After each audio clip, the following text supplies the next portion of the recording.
भगवान की श्री सीतारामचंद्र भगवान की जय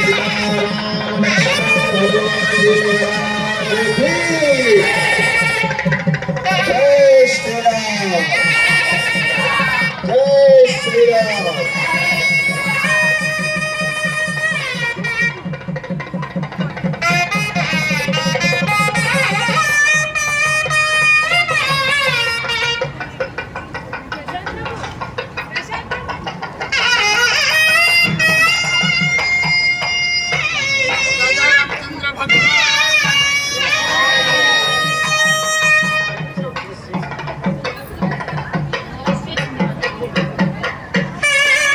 कृष्ण हरे हरे हरे राम राम राम हरे हरे।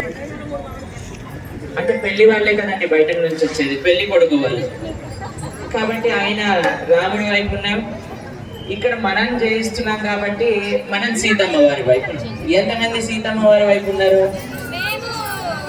ఎంతమంది రాముడి వైపు ఉన్నారు? అయ్యయ్యో మీకు కొద్దిగా తక్కువ ఓట్లు ఉన్నాయి.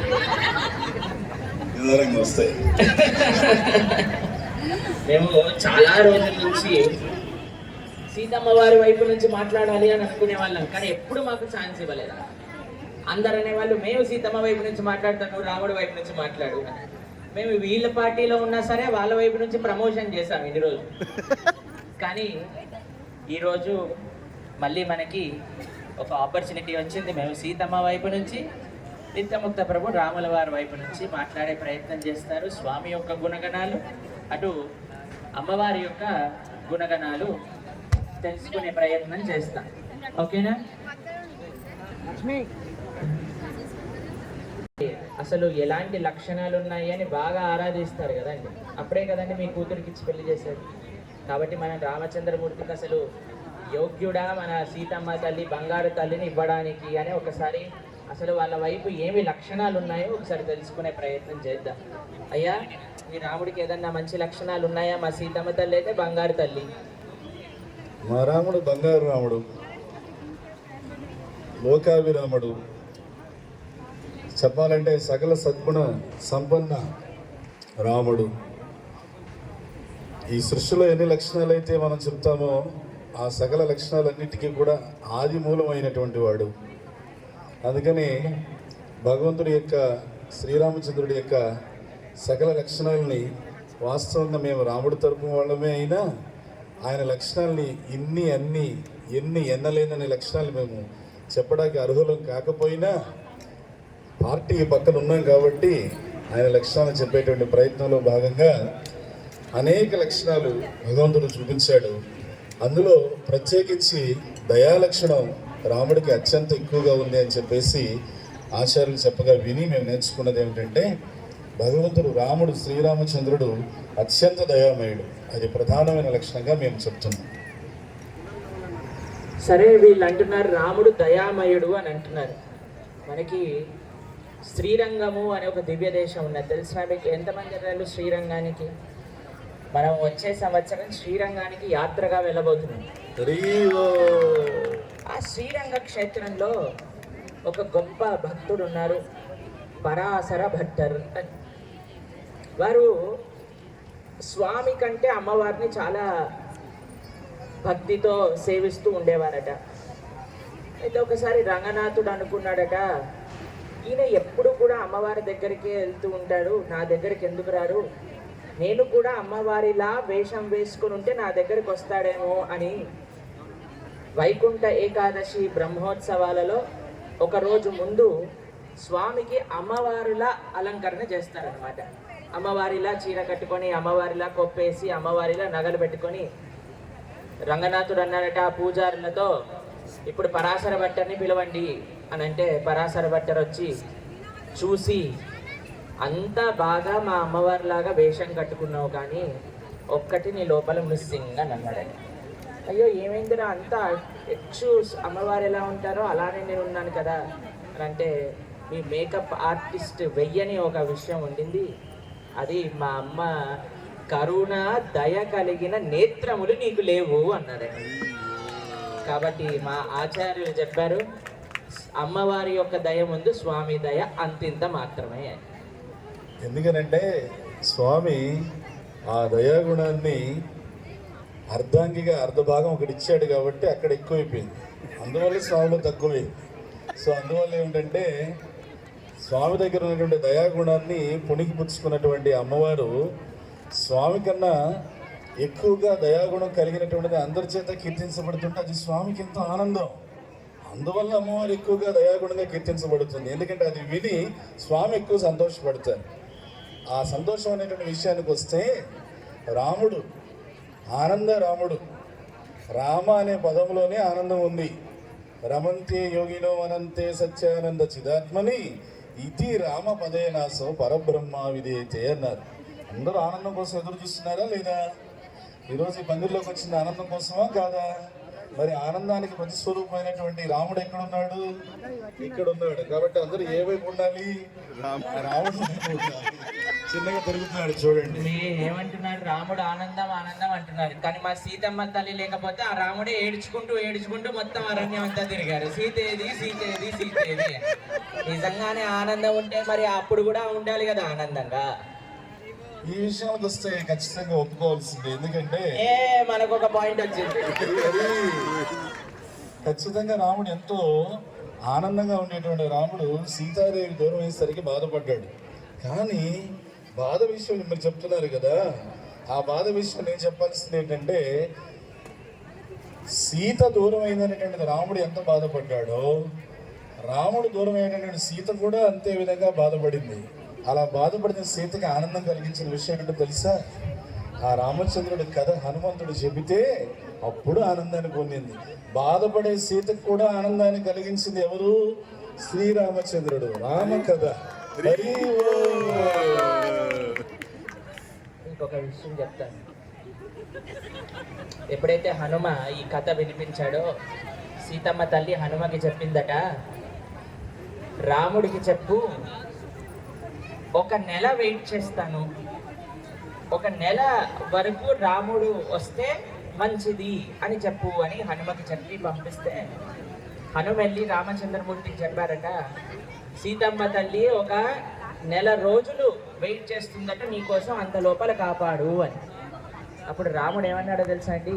అబ్బో, సీతమ్మ తల్లికి చాలా శక్తి ఉన్నది, నేను సీతమ్మ తల్లి లేకుండా ఒక్క క్షణము కూడా ఉండలేను, సీతమ్మ తల్లి నెల రోజులు ఉంటుందట, నన్ను వదిలేసి అని అన్నాడు.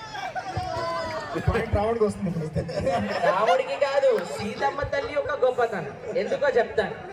మనం ఏమంటామండి, ఫోన్ లేకుండా మనం ఒక్క క్షణం కూడా ఉండలేమంటాం. ఎందుకంటే ఫోన్ విలువైన వస్తువు కదా. అలా రాముడికి అత్యంత విలువైన వస్తువు ఏదన్నా ఉంటే అది మా తల్లి. హరి హరి. సో అంత విలువైనటువంటి సీతాదేవిని శ్రీరామచంద్రుడు అహర్నిశలు కూడా పరితపిస్తూ అహర్నిశలు కూడా ఆలోచన చేస్తూ రాముడు సీతాదేవిని తీసుకొచ్చేటువంటి ప్రయత్నంలో ఎంత దయాగుణం కలిగిన వాడని ఇందాక మాట వచ్చింది కదా. సీతాదేవిని శ్రీరామచంద్రుడు తీసుకురావాలంటే ఆయన ఎలా అయినా సరే ఏ ప్రయత్నం ద్వారా అయినా సరే ఆయన తీసుకుని వచ్చి ఉండొచ్చు. కానీ ఆ ప్రయత్నంలో ఆయన ఏం చేశాడు? సకల జీవులకి కూడా ఆ సేవ చేసేటువంటి భాగ్యాన్ని కలిగించాడు. అది ఆ వానర సేన మొదలుకొని ఈ వానర సేన, అదే నరసేన అన్న వానర సేన, ఏమి కోతిలాంటి మనస్తత్వం. ఆ వానరులు చాలా బాగా చేశారు. Following their footsteps are trying to become follow. So అందుకని శ్రీరామచంద్రుడు ఏం చేస్తాడంటే ఆయన సీతాదేవిని తీసుకురావాలంటే ఎలా అయినా సరే తీసుకొచ్చి ఉండొచ్చు. కానీ అపారమైన అసంఖ్యాకమైన వానర సేనని జీవులందరినీ ఆ సేవలో నిమగ్నం చేశాడు చూడండి. ఇలాంటి ఈ గొప్ప గుణం ఆ రామచంద్రుడికి కాక ఇంకెవరికి ఉంటుంది? సరే, ప్రభుజీ అంటున్నారు ఆ వానరులందరికీ సేవనిచ్చి రాముడు ఒక్కడికి అంత శక్తి ఉన్నా సరే వానరులందరినీ ఎంగేజ్ చేసి సీతమ్మ తల్లిని ఎతికారు అని అన్నారు కదండి. మీకు ఒక విషయం చెప్తాను. ఎప్పుడైతే హనుమ సీతమ్మ తల్లి దగ్గరికి వెళ్తారో, అయ్యా అమ్మా మమ్మల్ని రాముడు దూతగా పంపించాడు నీ దగ్గరికి అని అంటే, అసలు వానరులకి రాముడికి ఎలా స్నేహం కలిసింది అని సీతమ్మ తల్లి అడుగుతుంది. సీతమ్మ తల్లి అడుగుతుంది, వానరులకి ఇంకా మా రాముడికి ఎలా స్నేహం కలిసింది అని. ఎందుకో తెలుసా అండి, ఎందుకు ఆ డౌట్ వచ్చిందో తెలుసా అండి? సీతమ్మ మధ్యలో లేకుండా ఎవ్వరు కూడా, ఏ జీవుడికి కూడా భగవానుడితో సంబంధము అనేది ఉండనే ఉండదు. సీతమ్మ తల్లి ఆశ్చర్యపోయింది, అది నేను లేకుండా మీ ఇద్దరి సంబంధం ఎలా కలిసింది అని అంటే, అప్పుడు హనుమ చెప్తారు, అమ్మ మేము ఒక రోజు ఉన్నాము, పైనుంచి ఒక మూట పడింది, ఆ మూట తీస్తే అందులో నగలు ఉన్నాయి. ఫస్ట్ సీతమ్మ తల్లి కృప వానరుల దగ్గరికి వెళ్ళింది, అప్పుడే వాళ్ళు రాముడిని కలవగలిగారు. సీతా సంబంధం లేకుండా ఎవ్వరూ రాముడిని చేరుకోలేరు. అంత సేవ చేసిన వానరులకు కూడా సీతమ్మ తల్లి కృప ముందుకెళ్ళింది, దాని తర్వాతే రాముడి యొక్క స్నేహం. అందులో ఎటువంటి సందేహం లేదు. కానీ నిన్నే మనం విన్నాం ఒక మాట, ఏమని? సీతనైనా వదులుకుంటాను, లక్ష్మణునైనా వదులుకుంటాను, నా భక్తుల్ని మాత్రం నేను ఎప్పుడు పొరపాటును కూడా వదులుకోనని చెప్పి శ్రీరాముడు స్వయంగా చెప్పినట్టు మనం స్వయంగా ఇది చెప్తే విన్నాం. అంటే అక్కడ రాముడు ఏం ఆలోచిస్తున్నాడు?